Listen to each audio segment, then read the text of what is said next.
Hello guys, সকলকে জানাই good evening. এখন সন্ধ্যা হয়ে গেছে, ঘড়িতে বাজে 5টা। আকাশটা এতটাই ভালো লাগছে, যখন আমি বাইরে বেরোই তখন দেখলাম আকাশটা এরকম। তা আমি তোমাদের সাথে শেয়ার করার জন্য এটা করলাম। আকাশটা এতটাই সুন্দর লাগছে, এতটাই ভালো লাগছে যে আকাশের দিক থেকে চোখ ফেরানো যাচ্ছে না।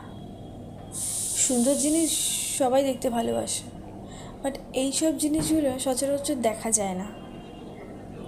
আজ যখন আমি দেখলাম এতটাই ভালো লাগছে, তাই আমি ভাবলাম যে তোমাদের সাথে এটা শেয়ার করি। কার কার ভালো লাগছে জানি না, আমার কাছে এই ছবিটা, এই আকাশটা একদম সিনারির মতো লাগছে, ভীষণ ভালো লাগছে, তাই আমি তোমাদেরকে শেয়ার করলাম।